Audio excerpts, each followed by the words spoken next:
अब हम कोशिका में पाए जाने वाले एक कोशिकांग वैक्यूल यानी रिक्तिका और सेंट्रोसोम की बात करेंगे।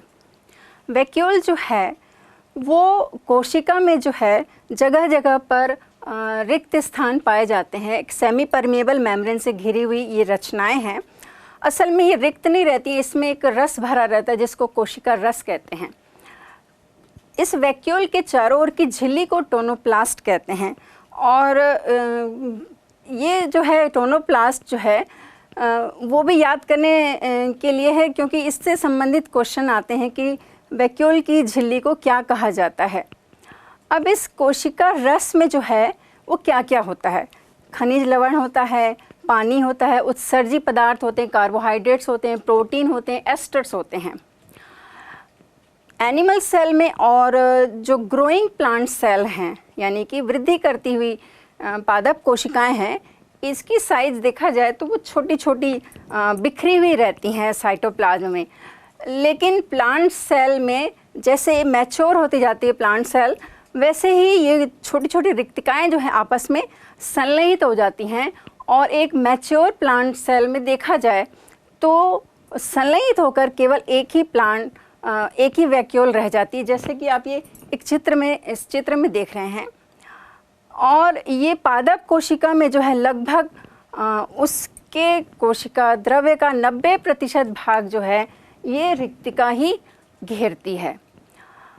पौधों में कि उनकी जो कोशिका है, कोशिका द्रव्य की जो सांद्रता है उसमें से आयन और अणु जो हैं वो इस वैक्यूल में आते रहते हैं, जिसके कारण इसकी जो सांद्रता है यानी वैक्यूल के अंदर के जो कोशिका रस है उसकी जो सांद्रता है वो बाहर के कोशा द्रव्य से वो ज़्यादा रहती है।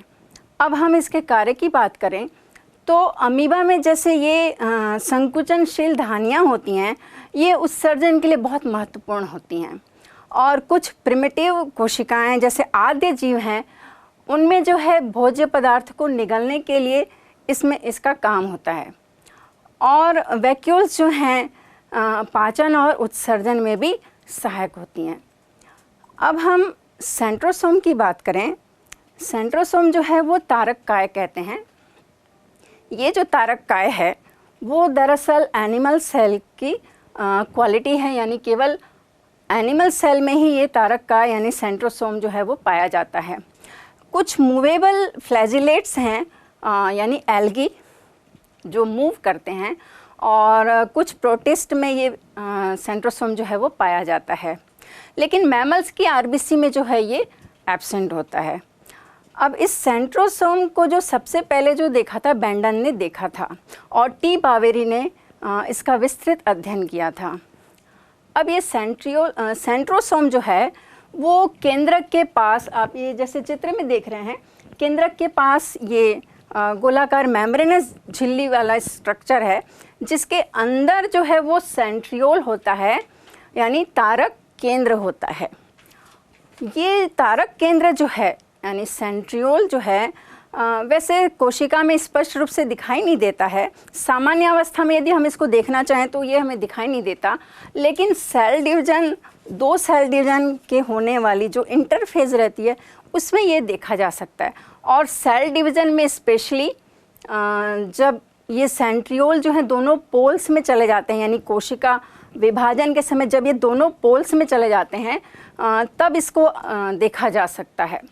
अब इसके स्ट्रक्चर की बात करें तो जैसे आप ये चित्र देख रहे हैं, ये सेंट्रियोल का आंतरिक संरचना का चित्र है। ये जो है इसमें 9 पतली डंठल के समान ट्यूब लाइक स्ट्रक्चर होते हैं, और ये जो डंठल के समान जो है वो केंद्र के चारों तरफ लगे रहते हैं। एक डंठल जो है वो ट्रिपलेट यानी कि 3 और पतली नलिकाओं का बना होता है, और ये ट्यूबुलिन नामक प्रोटीन का बना होता है। अब ये सेंट्रियोल जो है उसका कार्य क्या है?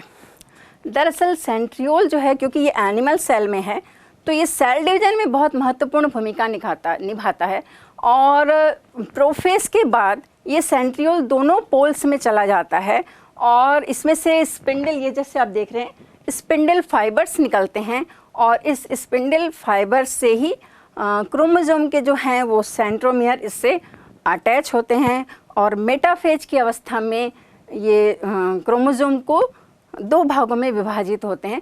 तो इसका महत्वपूर्ण जो कार्य है वो सेल डिवीजन के समय ही होता है।